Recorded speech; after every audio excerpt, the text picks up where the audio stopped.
$47,000 vanished in my name after I opened a card for my mom's medical bills, and she gave it to my sister, until my next move flipped their entire scheme. Instagram's familiar blue glow reflects in my eyes as I scroll through my feed, a momentary break from the press release I've been crafting all morning. Sunlight streams through the blinds of my Austin office, casting alternating bars of light and shadow across my desk. Another day at Whitmore PR, another deadline to meet. Then I see it. My finger freezes mid-scroll. I blink, certain I'm mistaken, but the image remains unchanged. My sister Amber, sunglasses perched on her nose, champagne flute in one hand, is sprawled across the bow of a catamaran. The turquoise waters of Turks and Caicos spread behind her like an impossibly perfect backdrop.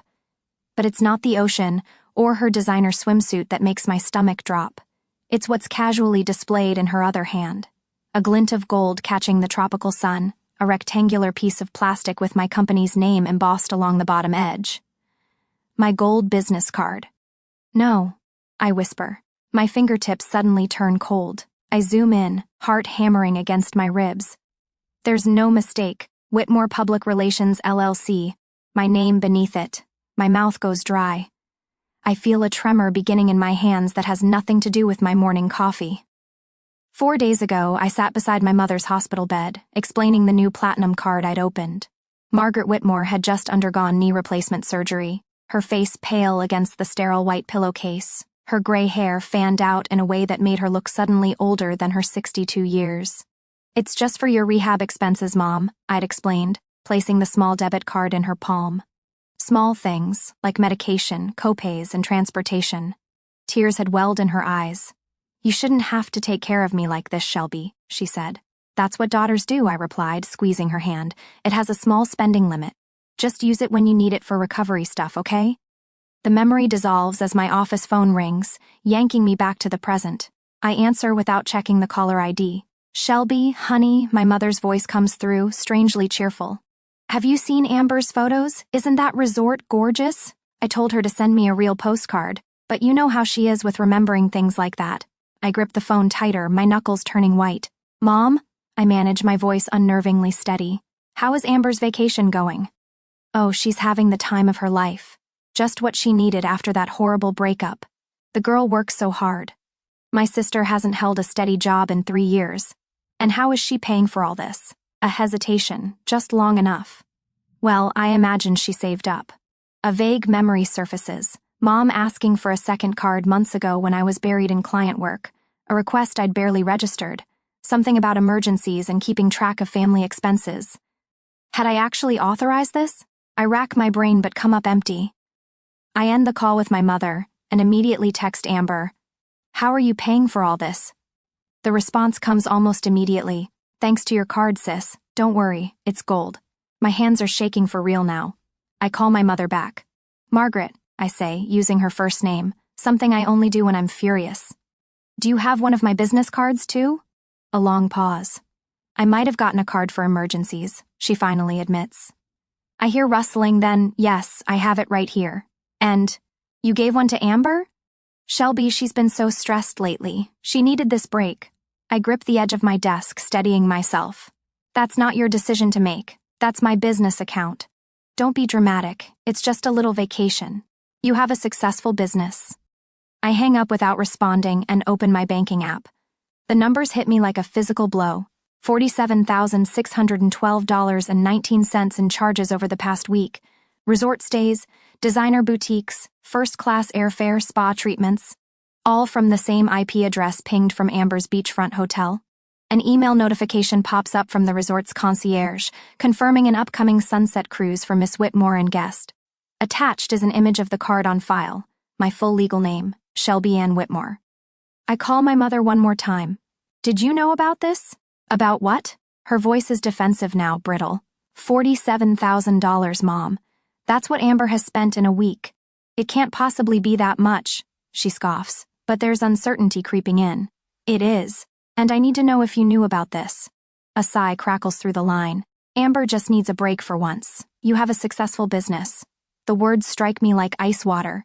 This isn't just fraud, it's identity theft wrapped in family guilt. The betrayal cuts deeper than the money. They've used my name, my reputation, my business credentials. I end the call without another word and turn to face the wall of my office. 3 framed awards hang there, recognitions from the Texas PR Association for campaigns I've built from nothing, client, testimonials, the physical manifestations of 7 years of work. This isn't just money, I whisper to the empty room, my voice hardening with each word. This is my name. The weekend stretches before me like a battlefield. My laptop screen casts a blue glow across my living room as Saturday morning light filters through half-drawn blinds. I've barely slept, my eyes burning as I scrutinize every transaction from the past month. The timeline unfolds with devastating clarity.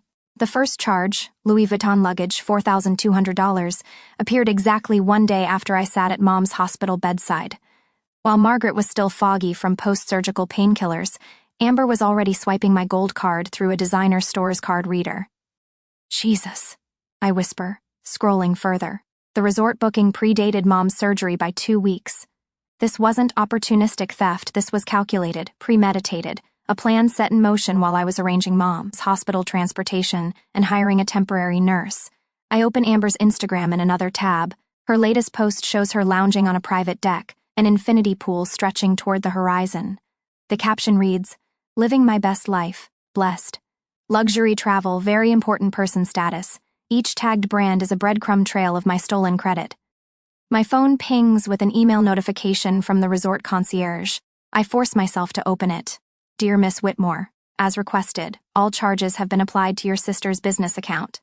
The champagne tasting has been confirmed for tomorrow evening." My stomach clenches.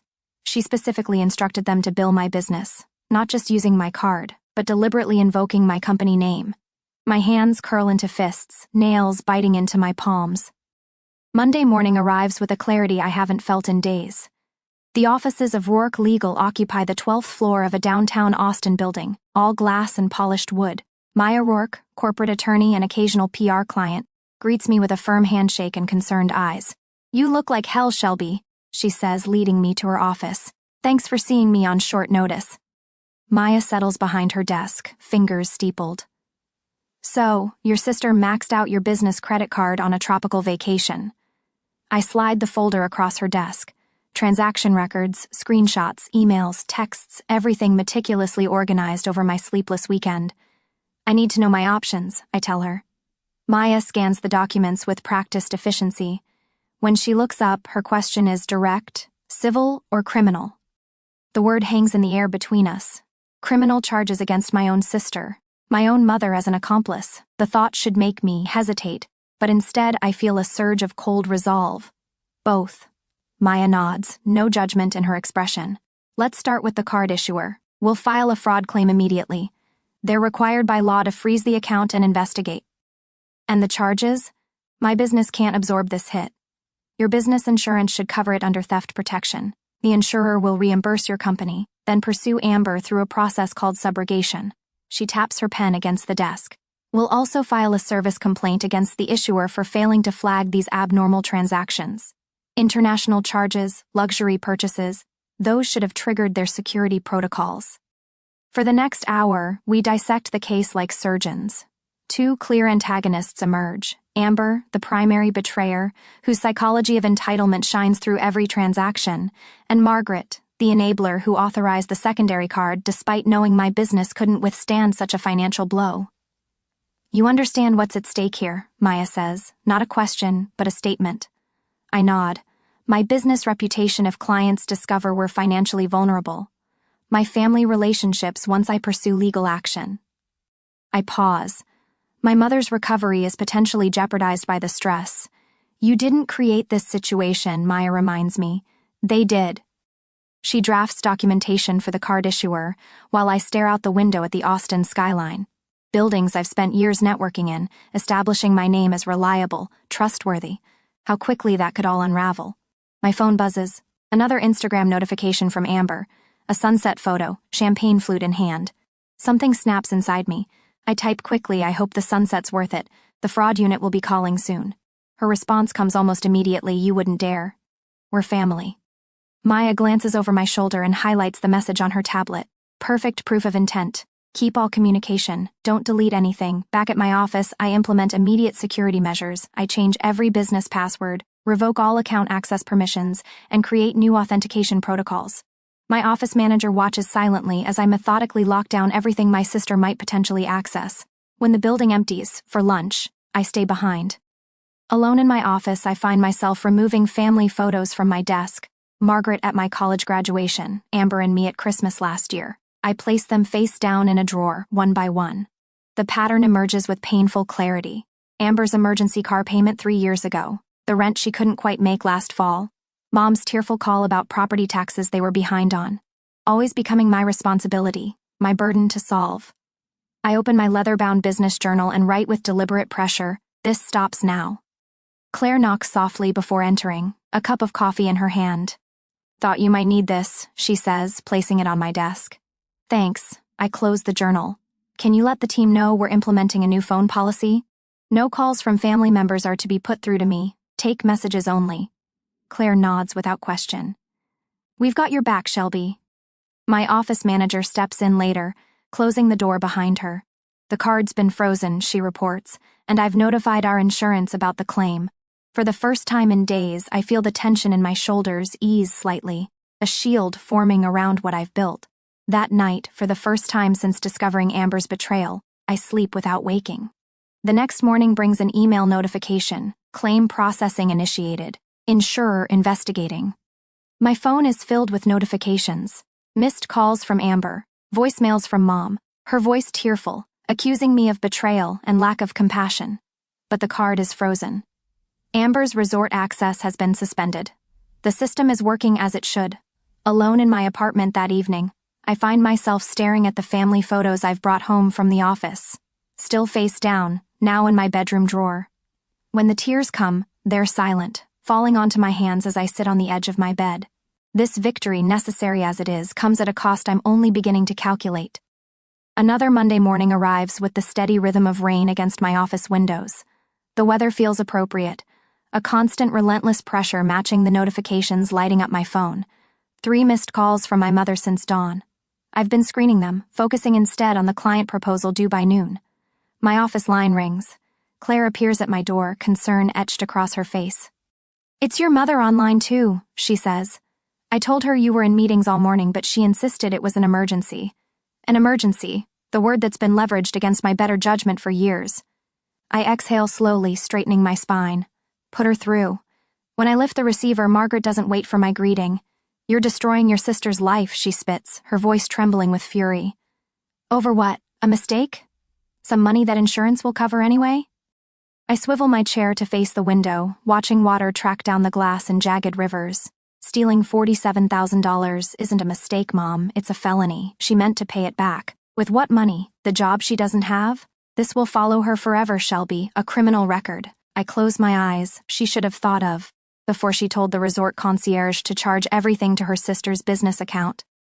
"If you go through with this," Margaret says, her voice dropping to a whisper that cuts deeper than her shouting, "you'll split this family forever. Is that what you want? To destroy the only family you have over money?" The line goes dead before I can respond. I replace the receiver with deliberate care, my fingers trembling slightly. Claire knocks softly. "Everything okay?" I nod. "Just family being family." Later, scrolling through my social media accounts, I find Amber's latest post. A sepia-toned photo of her as a child, me standing behind her with protective hands on her shoulders.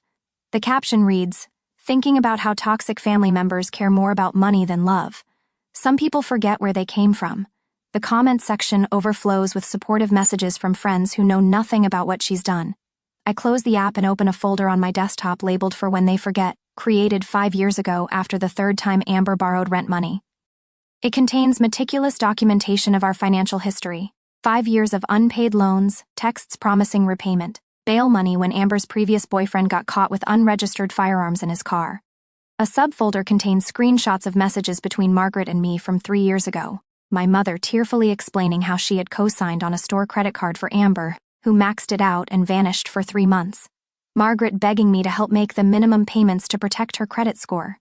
I hadn't realized until now that I'd been keeping receipts for half a decade, preparing evidence for a confrontation I never intended to have. I opened the most recent folder. Images from Amber's social media accounts during the week she claimed to be helping our mother recover, photos tagged at luxury restaurants, a selfie with a French makeup artist at the resort spa, all while Margaret was supposedly struggling with pain management at home. An hour later, the intercom buzzes. "Shelby? Your mother is here." I freeze.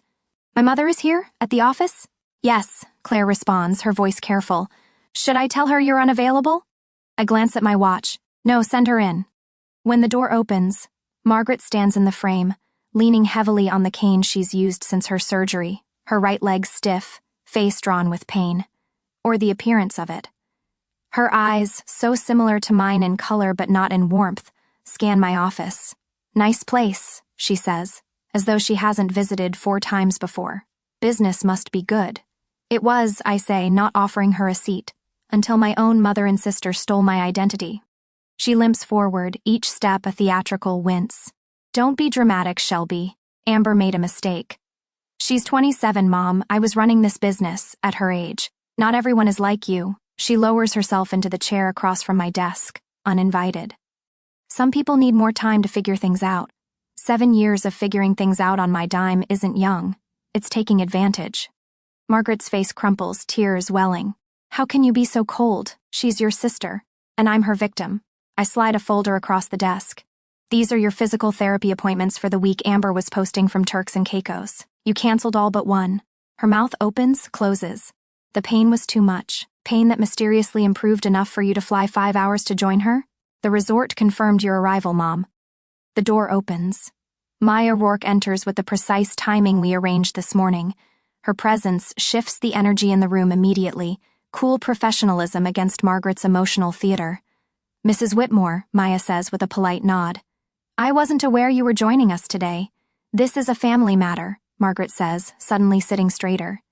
"Actually," Maya responds, setting her briefcase on the edge of my desk, "this is a business matter involving identity theft, credit fraud, and potential conspiracy charges." Claire appears at the door, tablet in hand. "I've documented Mrs. Whitmore's arrival time and appearance per your request," she says to Maya. The security camera footage has been archived. My mother looks between them, recognition dawning. "You're treating me like a criminal?" "We're creating a record," I correct her. "Every interaction, every threat, every attempt to manipulate the situation is being documented." My phone rings. The caller ID shows Thomas Blackwell, my first mentor in the PR business and now a major client. "Excuse me," I say, answering. "Thomas? Thank you for calling back." His gravelly voice comes through clearly enough that I know Margaret can hear. "Shelby, I heard what happened. My daughter's firm handles cases like this all the time. Your name is your business in this industry. You're doing the right thing." After I hang up, Maya hands me a thick envelope. The insurance adjuster called. They're reimbursing the full amount and they've officially categorized this as identity theft and fraud. Margaret stands, swaying slightly, her cane suddenly less necessary. "You'd put your own sister in jail? Your own mother?" "The DA's office is reviewing the file," Maya interjects calmly. "It's out of Shelby's hands now." After they leave, I sit alone in my office as afternoon shadows stretch across the floor. For the first time since discovering Amber's Instagram post, the knot in my stomach begins to loosen.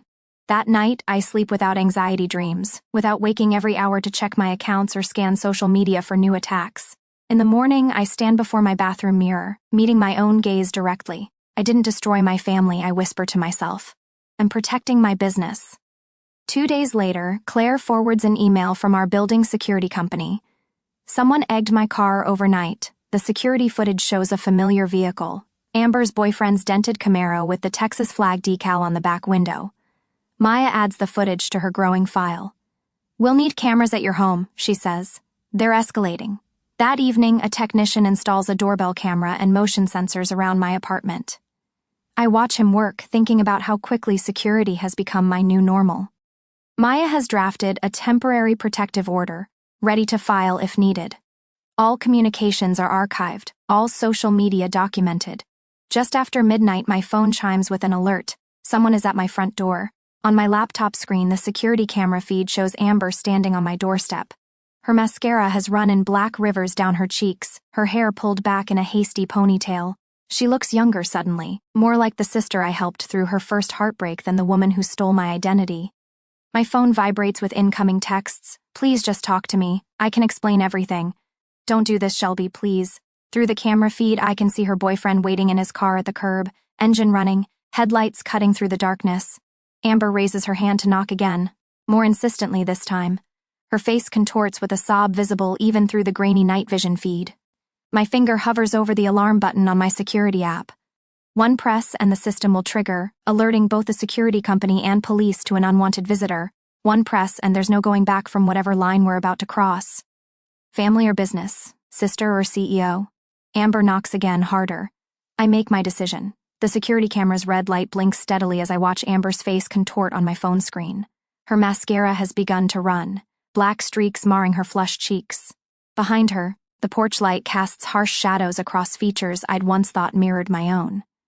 Now she looks like a stranger. "Shelby, please," she pleads, her voice tinny through the doorbell speaker. "Just open the door. We need to talk." I take a deep breath, Maya's instructions running through my head like a mantra: record everything, admit nothing, keep physical distance. The camera is already saving this interaction to the cloud storage Maya had set up. "I can't talk to you during an active fraud investigation," I say, my voice calmer than I feel. "Any communication needs to go through the proper channels." "Proper channels?"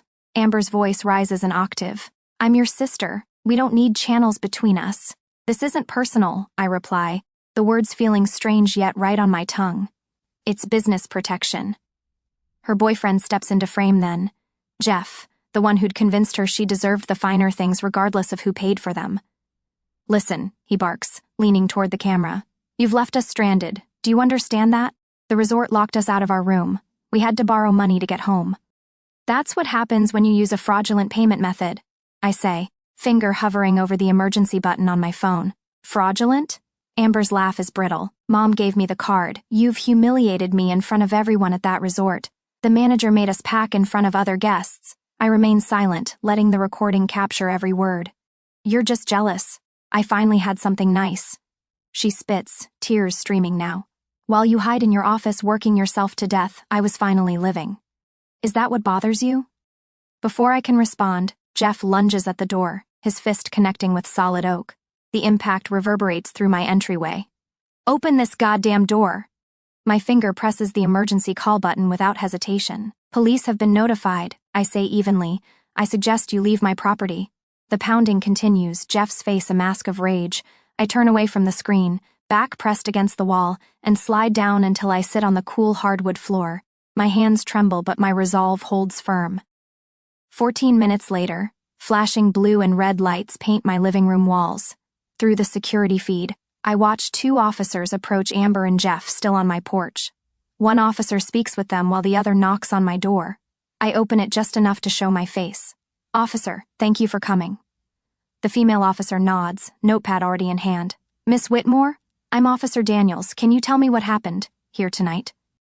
Within 20 minutes, I have filed an official incident report, downloaded the security footage to the officer's email, and learned something that sends a chill down my spine. "Your sister's boyfriend has a prior for assault and criminal mischief," Officer Daniels says quietly. "We'll add this to the report. Would you like to pursue a temporary protective order?" "Yes," I say without hesitation. My attorney has the paperwork prepared. Later that night, my phone won't stop buzzing. Texts from family members I haven't spoken to in months, some taking sides before even knowing the full story. "Aunt Patricia, someone needed to set boundaries with that girl years ago. Call me if you need anything. Uncle Robert, family problems should stay private, Shelby. You've taken this too far." I scroll through Facebook to find distant cousins I barely knew sharing cryptic posts about financial abuse and family loyalty. My company page, however, tells a different story. Colleagues have rallied, leaving supportive comments and sharing posts about business integrity. Claire coordinated the entire response without even telling me. The official papers are served to Amber at her apartment the next morning. By afternoon, Margaret is calling. "You're destroying your sister." She sobs into the phone. "Is this really what you want?" "I didn't do this, Mom. Amber did. And you helped her. She made a mistake." People make mistakes. I end the call and go back to work, losing myself in client presentations until my doorbell rings again that evening. The security feed shows Amber alone this time, standing straighter, anger replacing tears. I open the intercom. "Yes? You'd destroy your own sister over money?" she demands, voice sharp enough to cut glass. The question hangs in the air for a moment before I find my answer, the truth I hadn't been able to articulate until now. This isn't about money, I say finally. It's about my name and the right to say no. Something flickers across her face, recognition perhaps of a boundary she'd never encountered from me before. She leaves without another word. That night, the first fracture appears between my antagonists. Margaret calls Amber while I am on the line, a three-way conversation I hadn't agreed to but don't end. Why didn't you tell me it was that much money? Margaret's voice is different, harder, accusatory. You knew I was going on vacation, Amber counters. Not a $50,000 vacation. I hang up, letting them fight their own battle for once. The next morning, I receive a formal letter from my insurance company. The civil recovery process has begun against Amber. Separately, Maya confirms that the district measure attorney's office is reviewing the case under identity theft and access device fraud statutes. At 2:17 a.m., an email arrives from Amber's account. Please drop it. I'll pay you back. I can make payments. Please, Shelby. I wait until morning to respond. Pay the insurance company. They own the debt now. Margaret's response comes an hour later. What kind of daughter ruins her family to prove a point? I don't answer. Instead, I call Maya. If my mother cooperates with the investigation, can we exclude her from the criminal referrals? If she admits she gave the card without authorization and testifies if needed, probably, Maya replies. Why? Second thoughts? No, I say, surprising myself with how certain I feel. Strategic thinking. When the local business journal calls that afternoon, asking for comment on a prominent local businesswoman filing fraud charges against a family member, I direct them to the PR team I'd assembled for exactly this purpose. That night, for the first time since seeing that damning Instagram post, I sleep without waking, without the knot of anxiety twisting my stomach. No dreams of drowning in paperwork or family accusations. Morning comes with sunlight filtering through my bedroom blinds. I stand before the mirror, shoulders back, and speak the words that now feel true. I'm not a victim. I'm setting an example. The newspaper sits on my desk like a bomb. Austin woman charged after using sister's business credit card for island vacation, reads the headline. My name isn't mentioned, but it doesn't matter. In Austin's interconnected business community, everyone knows. My phone has been chiming all morning with texts from colleagues, some supportive, others uncomfortably curious. I take a sip of coffee, scanning the article. Words like fraud, identity theft, and family betrayal jump out at me. The reporter managed to get a quote from Amber. This is a private family matter that's been blown completely out of proportion. No mention of the $47,000 she spent pretending to be me. Claire knocks on my office door. Your cousin Daniel is on line 2, third family member today. Tell him I'm in a meeting. I turn back to my computer, where I've been monitoring the fallout. Amber's Instagram account, once filled with champagne flutes and catamaran selfies, has vanished. Her Facebook too, as if erasing her digital footprint could somehow undo what she's done. My phone vibrates with a text from an aunt I haven't spoken to in years. Family problems should stay private. You're making a terrible mistake. The flying monkeys have been dispatched. That's what Maya called them yesterday, the relatives who appear out of nowhere when someone challenges the family hierarchy. They'll try to talk sense into you, she warned. Stand firm. My office phone rings again. Maya, the insurance investigator, called, she says without preamble. They've found evidence this isn't Amber's first rodeo. I grip the phone tighter. What do you mean? There were previous attempts to access your accounts. 3 declined transactions on your business debit card last year, attempts at cash advances, and an application for a store credit card in your name that was flagged by the fraud department. My stomach twists. I never knew about any of this. The DA's office is reviewing everything. They're considering additional charges based on the pattern of behavior. Maya's voice softens slightly. Shelby, this is bigger than we thought. Are you prepared for that? For a moment, doubt flickers. Is this too far? The criminal charges, the public exposure, the family fracture that will never heal? Then I remember Margaret's dismissal. Amber just needs a break for once. You have a successful business, as if my success were a resource to be pillaged rather than something I'd built through years of work. I'm prepared, I tell Maya, my voice steady. This was never just about the money. On the confrontation day, the courtroom is smaller than I expected, the wood paneling darker. I smooth down my charcoal suit, chosen carefully with Claire's help, professional, dignified, nothing flashy that could be interpreted as vengeful. Amber sits across the aisle with her attorney, a handkerchief clutched in her trembling hands. She's wearing a pale blue dress that makes her look younger, more vulnerable. Her mascara is slightly smudged, as if she's been crying but trying not to ruin her makeup completely, the calculated victim. Our mother sits directly behind her, jaw tight, refusing to look in my direction. The judge enters, a woman in her 60s with silver-rimmed glasses and an expression that suggests she's seen every form of family drama possible. She reviews the file briefly, then looks up. "Miss Whitmore," she addresses me as the complaining witness. "Would you like to make a statement?" I stand, feeling the weight of every eye in the courtroom. My throat tightens, but I push through it. "Your Honor, I'm not here for revenge. I'm here to reclaim my name." The words come out clear and measured. I explain how I opened a credit card for my mother's medical expenses following knee replacement surgery. Instead, my sister used it to fund a luxury vacation, deliberately misrepresenting herself as me to resort staff, and spending nearly $50,000 in the process. I describe the purpose of the card, the betrayal of trust, the shock of discovery. With each word, my voice grows stronger. When I finish, Maya presents our evidence, the timeline of transactions showing premeditation, the concierge emails confirming Amber represented herself as me, Instagram posts establishing her intent and knowledge, text messages proving she knew exactly what she was doing. Most damning are my mother's conflicting statements about authorization. First claiming she had permission to give Amber the card, then admitting she knew the card was only for medical expenses. The judge listens, occasionally making notes. When the evidence presentation concludes, she removes her glasses. "Ms. Amber Whitmore, please rise." Amber stands, her lower lip quivering. The court orders full restitution to the insurance company in the amount of $47,612.19. You will serve 36 months of probation and complete mandatory credit abuse counseling. During this time, you are prohibited from opening any new lines of credit without court approval. The judge's gaze is unflinching.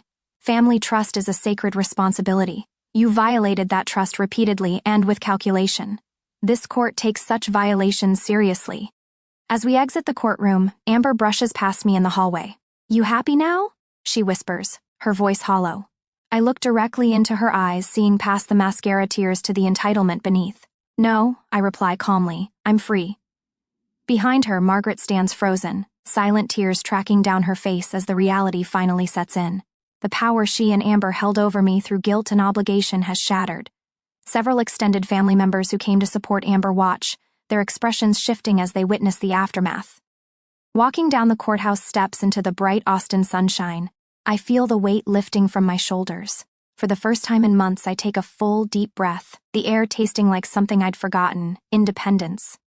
3 months have transformed Whitmore PR from a battleground to a sanctuary. I survey my office, now bathed in morning light filtered through new blinds. The space breathes differently. Walls repainted in pale sage rather than corporate beige, my awards now joined by framed client testimonials. Growth, not just survival. "Lisa and Thompson confirmed for 11, Claire announces, setting a coffee on my desk. They're excited about the integrity campaign. Major healthcare accounts used to terrify me, I admit. Now they feel like the right challenge. The staff meeting that morning hums with purpose, 10 faces instead of 4. Clear boundaries established in the employee handbook. Company resources remain within company walls. Every new hire signs acknowledgement of the financial safeguards I implemented.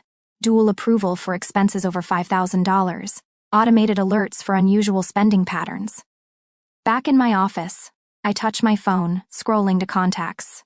Margaret and Amber remain in my address book, but with a simple designation beside each name: blocked.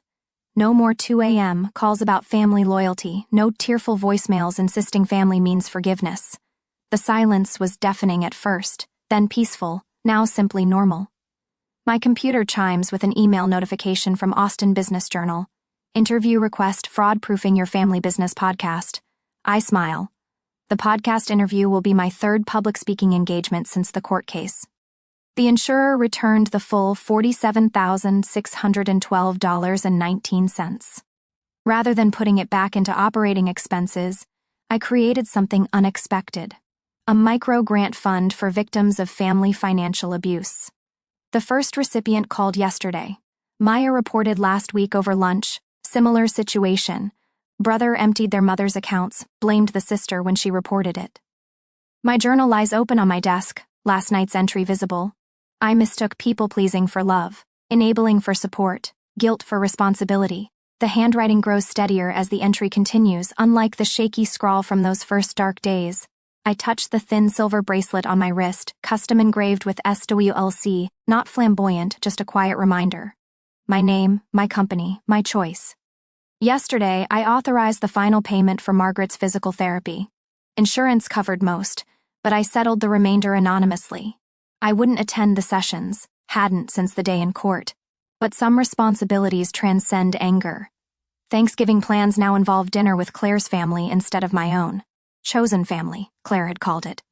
New traditions formed around honesty and shared values rather than obligatory blood ties. The financial literacy workshop last month brought unexpected healing when a young woman approached afterward. My parents keep asking for startup investments, she confessed. They call it supporting the family. I took her card, wrote on the back, "Your business isn't your family's ATM." The woman called the next day, ready to set boundaries. Walking home that evening, I catch my reflection in a downtown storefront, shoulders straight, eyes clear. 3 months earlier, I would have seen only guilt staring back. Crossing Congress Avenue, I spot Margaret waiting at the opposite corner. Our eyes meet briefly. I nod once, acknowledgement, not invitation. Margaret returns the gesture before the light changes and crowds separate us again. Forgiveness isn't reunion, I think, continuing homeward.